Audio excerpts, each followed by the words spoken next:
Hi, welcome to the Firebrand TV and also Indian Firebrand TV.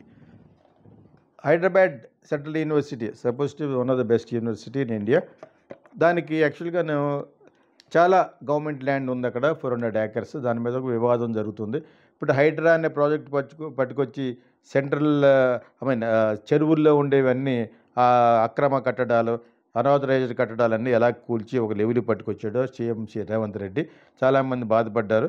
అయినా కూడా ఇదే పరిధిలోకి వచ్చిన ఓవైసీ కాలేజీని ఎందుకు క్షమించాడు అనేది పెద్ద వివాదం జరిగింది. అటువంటప్పుడు వాళ్ళ కాలేజీకి ఒక రూల్ పెట్టి బ్రహ్మాండమైన సెంట్రల్ యూనివర్సిటీలో ఉన్న 400 ఎకరాల్లో వీళ్ళ కార్పొరేట్స్కి అమ్మేసి ఒక 20,000 కోట్లు సంపాదించడానికి అది సంపద. అది ఇప్పుడు సెంట్రల్ గవర్నమెంట్ వీళ్ళకి పెద్ద సపోర్ట్ చేసి బడ్జెట్ ఇవ్వదు, ఎందుకంటే కాంగ్రెస్ కాబట్టి. సో వాళ్ళ పార్టీ కూటమిలో ఉన్న చంద్రబాబు నాయుడుగా గతి లేదు, ఇస్తా ఉంటే సరిగ్గా ఇవ్వట్లేదు. సో అటువంటి పరిస్థితుల్లో రేవంత్ రెడ్డికి ఖర్చులకు కావాలి, చాలా చాలా సంపద సృష్టించాలి. కాబట్టి ఆ 400 ఎకరాలు అప్పటి వల్ల కార్పొరేట్స్కి అప్పటి వల్ల 20,000 కోట్లు వస్తారు అనుకున్నప్పుడు నా నా నా- నా ప్రకారంగా తప్పని అనుకోవట్లేదు. It's not nothing wrong. అసలు భూమే లేకుండా సింగపూర్ లాంటి కంట్రీల్లో రీక్లెయిమ్ చేసి సముద్రంలోకి వెళ్ళి కడుతున్నారు. అక్కడ దుబాయ్, ఈవెన్ ముంబై పరిస్థితి కూడా అది. ఇంకా అక్కడ లేదు ప్లేస్లు. నయా బొంబాయి అని వెళ్ళి అక్కడ ఎక్కడ బడ్ ఐలాండ్స్ ఆ పక్క దూరంగా అవుట్ ఆఫ్ ద బాంబే 60-70 కిలోమీటర్లు వెళ్తే తప్పితే there is no more place. Saturated అయిపోయింది. ఇంక బాంబేలో కట్టడానికి ఏమీ లేదు. అన్ని ఏరియాలు కంజెస్టెడ్గా అయిపోయింది. ఇంకా ఏమన్నా చేస్తే అక్కడ గవర్నమెంట్ను పెద్ద పెద్ద రిచ్ కార్పొరేట్ చేస్తే ధార్వాడ్ అనే దాన్ని సంస్కరించి వాళ్ళు కూడా లెగడానికి అంత వీలుగా లేదు. దాన్ని అంతటినీ వీళ్ళు ఒక్కొక్కటి ఇల్లు 4,000 20,000 కట్టుకుంటూ ఉంటారు. ఈ ముఖేష్ అంబానీ అటువంటి వాళ్ళందరూ, అదానీ వాళ్ళందరూ కలిసి గవర్నమెంట్తో కలిసి ఆ ధార్వాడ్లో ఉన్న వాళ్ళందరికీ 2 bedroom 3 bedroom ఫ్లాట్లు ఇస్తే ముంబై విల్ బికమ్ బ్యూటిఫుల్. లేకపోతే స్లమ్ డాగ్ మిలియనర్ తీయడానికి కారణమే ఆ ధార్వాడ్.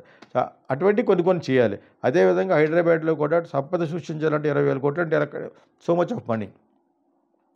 యూనివర్సిటీలో ఉన్న స్టూడెంట్స్కి ఎటువంటి ఇబ్బంది కలుగుద్ది అక్కడ కార్పొరేట్స్కి ఇచ్చేసి ఒక బ్యూటిఫుల్ సిటీ తయారవడం వల్ల? I don't mind. I don't think it is any harm. ఊరికనే ఏదో అపోజిషన్లో ఉన్న కేటీఆర్ వాళ్ళు గొడవ పెట్టారు కాబట్టి వాళ్ళు ప్రేరేపరించి ప్రొవోకేట్ చేస్తున్నారు. కానీ there is nothing wrong. And also university can demand something. మీకు 20,000 కోట్లు వస్తే మాకు 10% ఇవ్వను, 20% ఇవ్వండు. సో యూనివర్సిటీకి ఇన్ని గ్రాంట్స్తో పాటు ఇది కూడా ఉంటే we will build beautiful other departments అని అవి చేస్తే సెంట్రల్ యూనివర్సిటీ కూడా బాగుపడదు. అలాంగ్ విత్ ద కార్పొరేట్స్ అక్కడ రియల్ ఎస్టేట్ చేసుకున్నా కూడా ఇట్ లుక్ గుడ్. ఈ రోజుల్లో జింకలు అవన్నీ పీకాక్ పార్కులు పాడైపోతూ ఉన్నారు. పాడైపోకుండా అందులో ఒక 1,000 కోట్లు కాదనుకుంటే దూరంగా you can make a dear park. సింహాలు పుల్లు ఎలాగ వీళ్ళు కొనలేరు కాబట్టి ఏనుగులోను ఈ చిన్ని ఇప్పుడు జురాసిక్ పార్క్కి సెట్ వేసారు స్టీవెన్ స్పీల్బర్గ్ సినిమాకి. ఆ విధంగా వీళ్ళు ఒక పార్క్ పెడతారు, డియర్ పార్క్ అని, పీకాక్ అని. అలా 2-3 సెక్షన్లో 1,000 కోట్లు పెడితే బయటికి వెళ్తే ఎకరం 5 లక్షలు 6 లక్షలు దొరికేది ఉంటుంది బయట గవర్నమెంట్ రేట్లు. అక్కడ పెట్టవచ్చు. ఇక్కడ సెంట్రల్ యూనివర్సిటీ మంచి సెంటర్గా ఉన్న సిటీలో 400 ఎకరాల వల్ల వాళ్ళకి 20,000 కోట్లు వస్తుంటాయి. ఎందుకు అమ్మకూడదు? ఎందుకు బిజినెస్ చేసుకోకూడదు? In what way at is the hindrance? In what way స్టూడెంట్కి అది ఇబ్బంది కలిగిస్తుంది? ఏం కాదే. What is there? 4,000 మంది స్టూడెంట్ 5,000 స్టూడెంట్లకు ఆల్రెడీ ఉంది. ఏమీ పనికిరాని 4-5 డియర్లు తిరిగే ఆ ప్లేస్లకి అది అది ఎవరికైనా అమ్మటం వల్ల ఏంటి నష్టం అంటాను నేను. యాక్చువల్లీ నేను వేరే ఛానల్లో కూడా నా అభిప్రాయం చెప్పాను. కోర్టు కూడా వెళ్ళినట్టున్నారు. That is my opinion. Let it become beautification. కానీ ఇక్కడ ఒక ఇబ్బంది ఏంటంటే అవి కూడా చెరువుల్లో ఉన్న ల్యాండే మీరే కాంట్రడిక్ట్ చేసుకుంటున్నారు. చెరువుల్లో కట్టిన కట్టడాలను మీరు కూల్చేసి నాగార్జున వాళ్ళది కూడా చెరువు పక్కన ఉన్నదాన్ని కూడా కూల్చేసింది మీరు. అక్కడ కూడా చెరువుల్లో ఉన్న ప్రాపర్టీ మీరు కార్పొరేట్స్కి ఎలాగ అమ్ముతారు అని చెప్పి ఇది మట్టుకు I really don't know what to say. దీనికి కూడా సమర్థించుకోవచ్చు గవర్నమెంట్. ఎందుకంటే గవర్నమెంట్కి ఆదాయం వచ్చేదాన్ని ఎందుకు ఆపుతారు మీరు? ఇది ఇండియాలో ఎక్కువ. ఒకటి చేస్తారంటే అపోజిషన్ ఇమీడియట్గా ఏదో ఫిట్టింగ్ పెట్టడం వలన డెఫినెట్గా చేస్తారు. యాక్చువల్గా అది తప్పు కాదని నాకు అనిపిస్తుంది. యాక్చువల్గా వాట్ సీఎం రేవంత్ రెడ్డి గారు doing is correct only. Central government ఒక డబ్బులు బడ్జెట్ ఇక్కడ అన్నిటికి సరిపోక where will they go? They have to. Hyderabad is a growing beautiful city in the world after Dubai.